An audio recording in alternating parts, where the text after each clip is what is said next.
Welcome to the Expert's Journey podcast, where we're all about creating your path to impact. Join your hosts, Dixie Mary Carlton from Indie Expert Publishing and Mr. Web Marketing Brad Houck, as we look at how you can grow your business and influence by leveraging your knowledge for profit. Welcome back to the Expert's Journey podcast. Today, we're going to jump into a topic that can change the entire course of your business, building your power network. It's not just who you know, it's how you connect, how you bring value, and how you grow those relationships with industry leaders and peers. We'll walk through some simple but powerful ways to strengthen your network so that you can open more doors, gain better insights, and accelerate your journey to success. Good morning, Dixie. Good morning, Brad. You looking well this morning? Off to a good start? Yes, I am ready to go and looking forward to this topic because this is one really close to my heart. Networking to me is super powerful way to grow your business, because we know most speakers do not just speak. They have a business on the back end of what they do. And, you can't always reach your audience the standard way. And I've always found that networking to me is one of the most powerful things I can do, but also one of the things that I actually really enjoy doing. I like talking with people, even though I'm an introvert. I like getting out there and meeting people and finding out what they're doing in business and how they're doing it. Like it is so interesting to me. I love that you're so enthusiastic about this. And my very first question is, as a fellow introvert who is often mistaken for being an extrovert, so I think I'm maybe an ambivert, so I can put on the positive and appear very confident and happy in a networking environment, but it's not my favorite thing to do. But what I want to ask you is, did you have to make yourself, when you first started getting into being self-employed, make yourself go out there and enjoy networking? Did you find that there were people saying you've got to network and this is how you do it?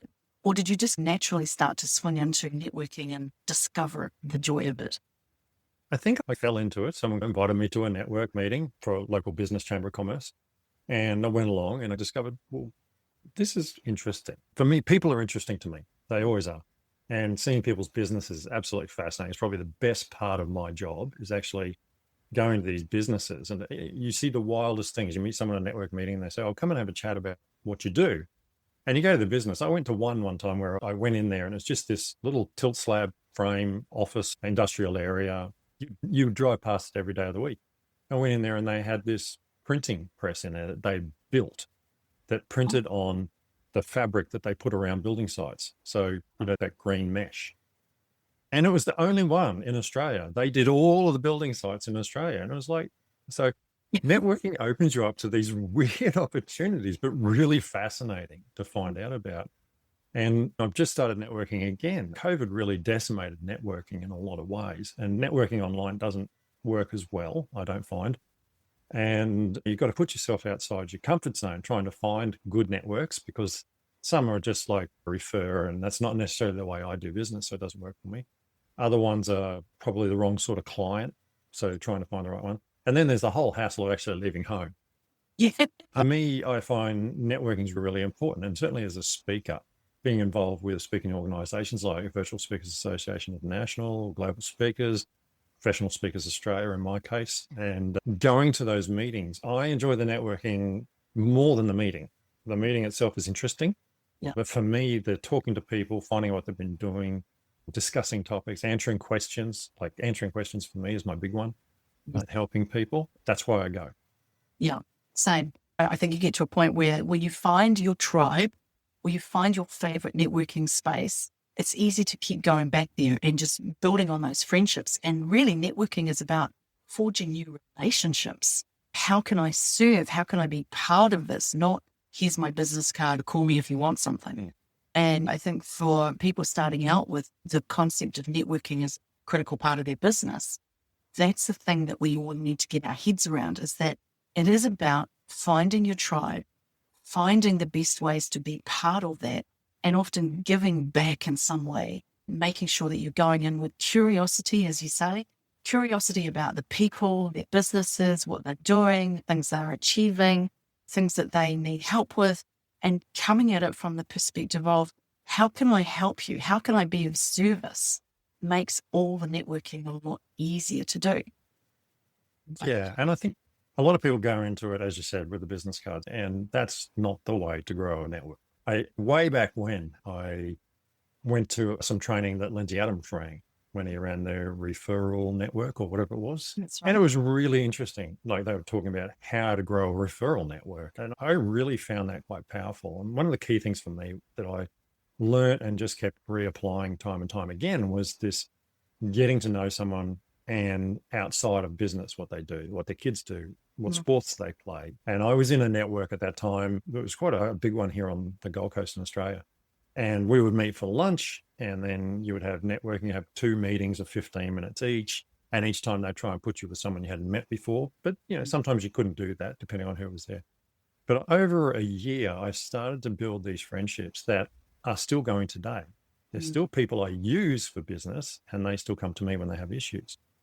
And it was because we got to know each other outside of the business aspect before we ever did business. I think in many cases, it was almost a year before anyone actually came to me and said, could you do this for me? That was when I was running just a pure SEO company.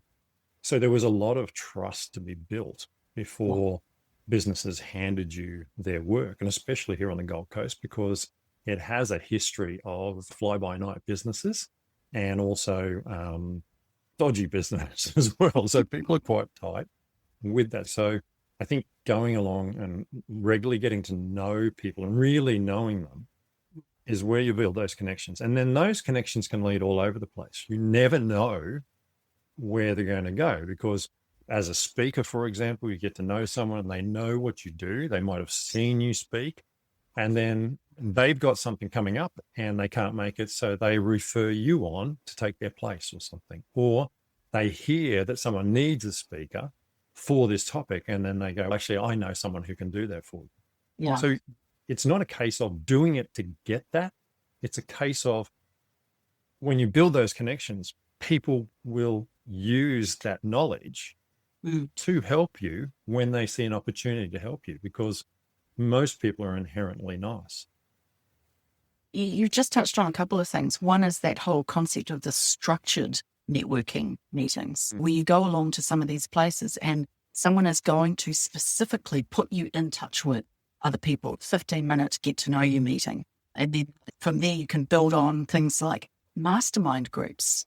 And mastermind groups become really powerful referral points. There was a thing a few years ago that I tapped into, which was talking about the connectors and the 7 points of referral, where people will specifically want to be part of your referral team, and that you build up those relationships. And then you've got a further outer team of maybe 20, 21, I think. And then every now and then, if someone in the inner circle leaves or goes off and retires or does something, then you bring someone in from the outer circle and you continue with that 6 or in some cases 7 people that are specifically your referral network. And networking takes on a whole different level when you start to work strategically about your network. Yeah, it's funny because some of my biggest clients have been referrals from someone I haven't actually worked for. So it's someone I've answered their questions, or I've talked with them. We've even had Zoom calls together and we talk about all this stuff.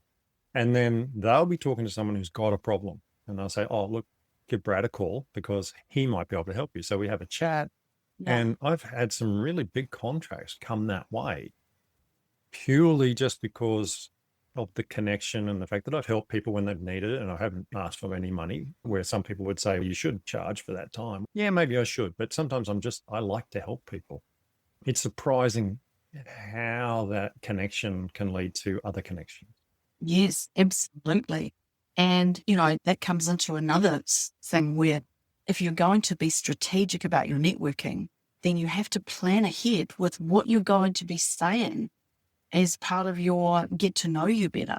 You can't just walk up to any networking meeting or any event and start to say, hey, what do you do? Or just be bland about it. You've got to be a little bit clever.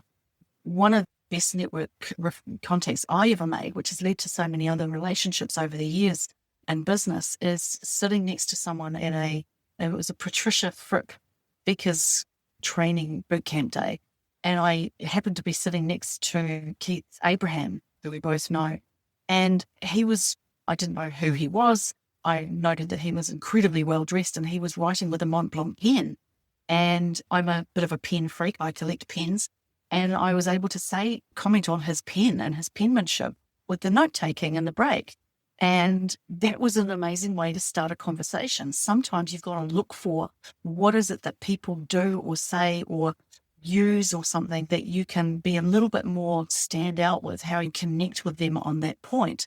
Or you need to think about when you're going on to a networking event, when you're told something, turn to the person next to you and tell them what you had for breakfast. How do you plan to make them laugh? Or how do you plan to break the ice with them in a way that maybe they think of you as a lot more memorable and a lot more interesting to have a longer conversation with? Sometimes you Yeah, don't get a lot of absolutely. time. Yeah. It's funny because when you get into a conversation with people, you can do the usual. So, what are you here for? Yeah.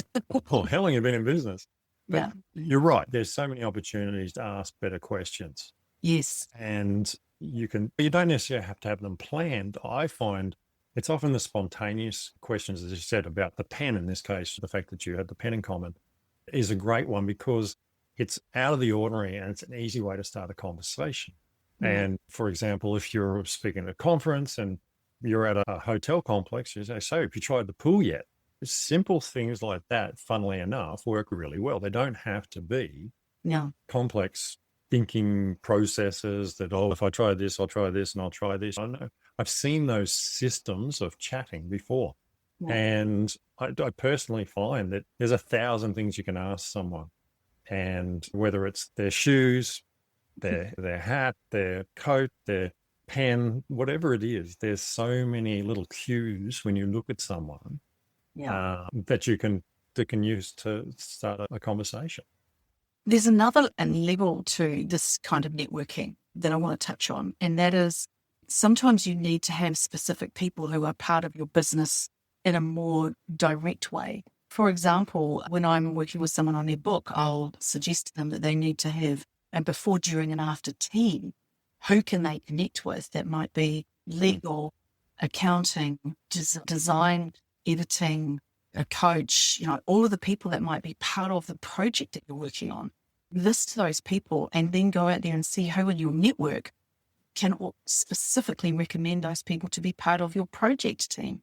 And that takes networking to another level again, where you're being very clever about who is part of the project, who is part of the team that you are building something with.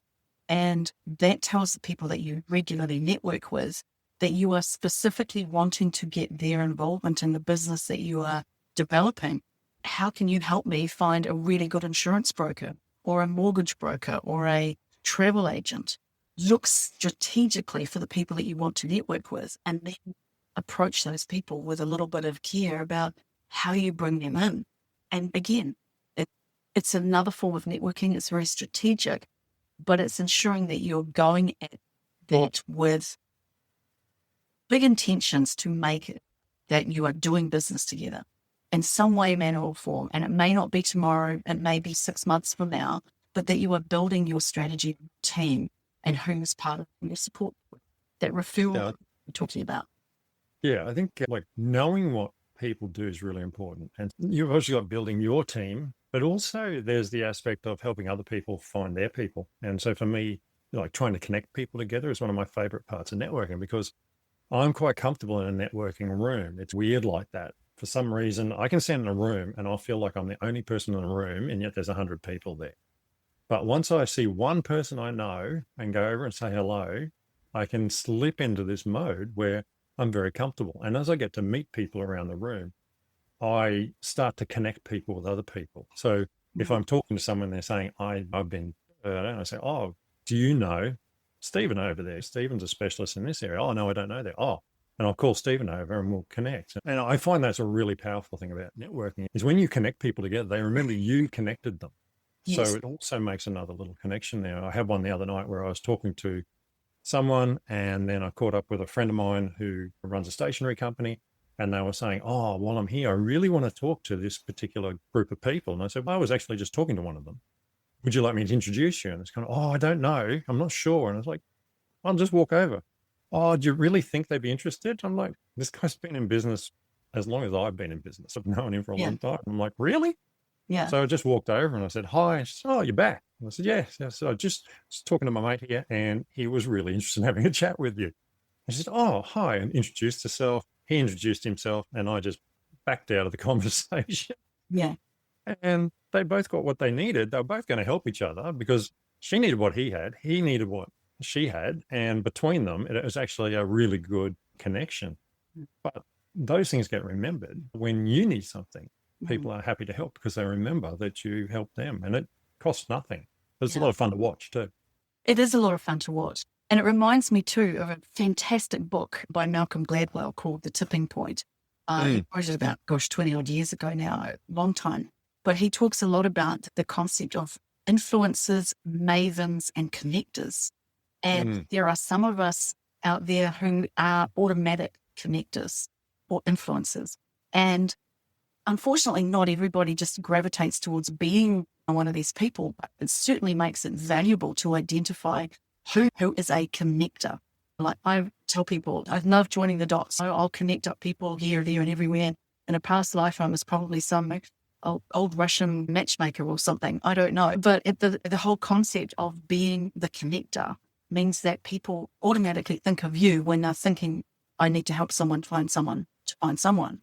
And so actually establishing your reputation in that way is quite a valuable part of networking as well, if you are a connector. As a connector, sometimes it's about connecting people with the right information too. So understanding that when you need an answer about a particular topic, who's the person that you go to?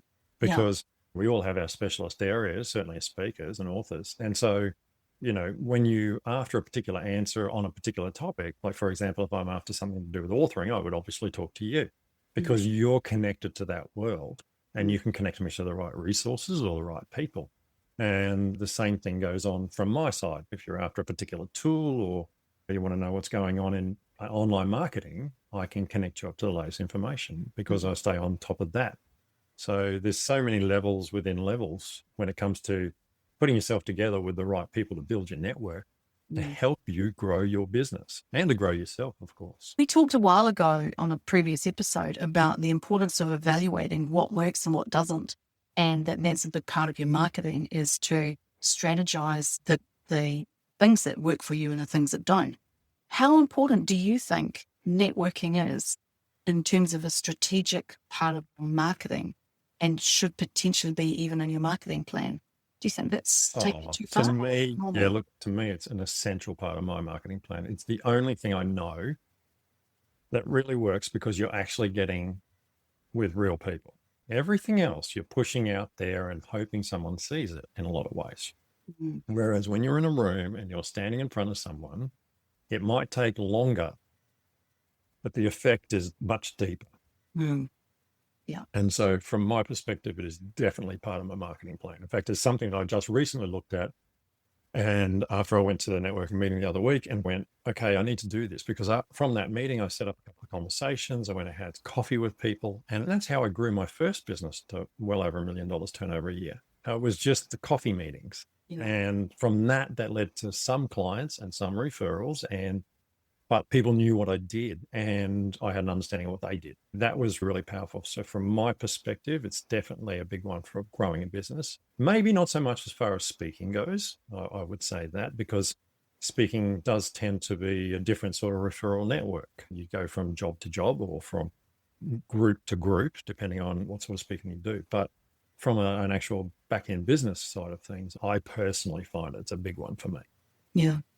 I think too, we need to think about the amount of time wasting that we can also end up doing in some of these networking events. Like I've stopped, for example, doing certain types of networking and certain types of groups that I belong to or go and hang out with because it is just a time waster.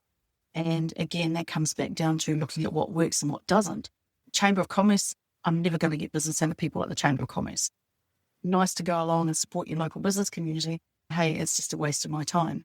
Cherie is something I belonged to for a long time. Loved it. It was a really nice way of connecting with other business people, but it completely doesn't serve my business anymore. And it doesn't really serve me to get up at 5 in the morning and go to a 7 a.m. meeting across the other side of town just to have a nice breakfast and talk to some people about things that they've got no real interest in and it doesn't serve me anymore. Sometimes you have to get selective about the time that you spend or don't spend, and areas with networking where it's just no longer of value.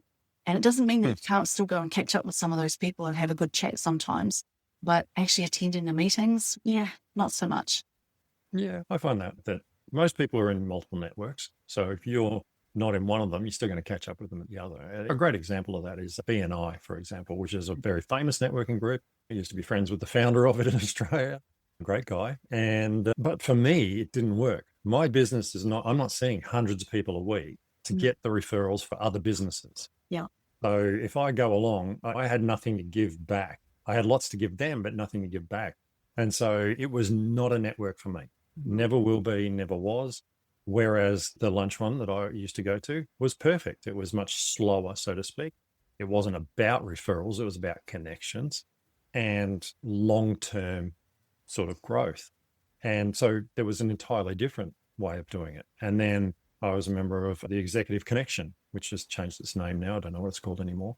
But that was quite an expensive network. But it was a small group, mastermind. Everybody had a chance to present.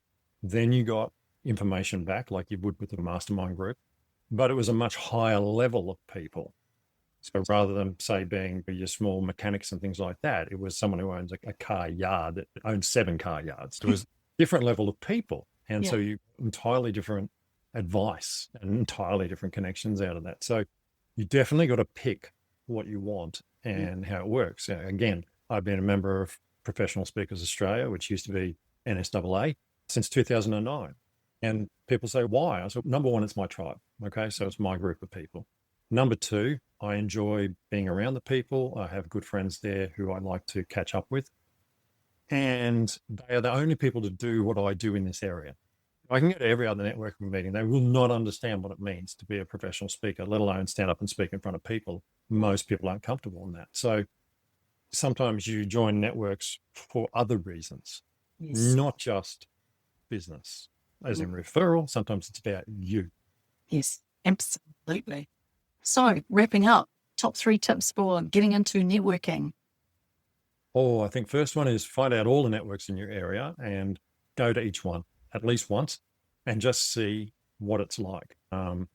When you go to those networks, you get to see the format and how it works and all that. And you're allowed to go once or twice without joining in most cases. And so there's no issue with that. And ask a few friends. The second thing is when you go to those networks, spend more time collecting cards than you do giving out cards. That's always a good one. And number 3, follow up. The hardest one of all is you meet people and they give you the card and you never follow them up because you're scared to pick up the phone. And that's stupid because the next day or the day after, they are still remembering you at least. And if you've organized when you get their card to say, let's catch up for a cup of coffee, and they say, yeah, okay, let's do that. Then when you send them something or you ring them, they're expecting it. So that'd be my 3 tips. Okay. Yourself? Mine, being strategic about what you're doing in terms of networking, know what you want to get out of your networking, build a tribe or build a team of referral buddies or mastermind group, and keep reviewing it as part of your marketing. It is a strategic part of your marketing, but it's an important part of marketing for most of us.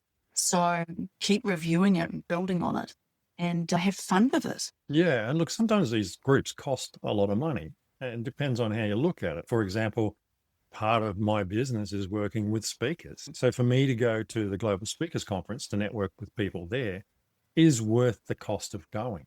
Yeah. Other networks, not so much. But be strategic, as you said. It's really important to look at what's going to work for you and what has worked for you. Coming back to that previous podcast we did about successful things.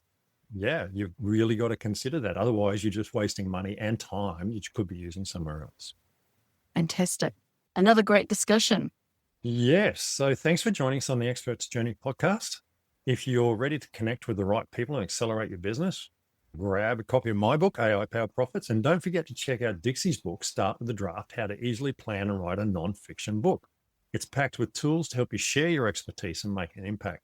Subscribe, share this episode with a fellow expert, and leave us a quick review, please. It really helps us reach more people. We'll catch you in the next episode.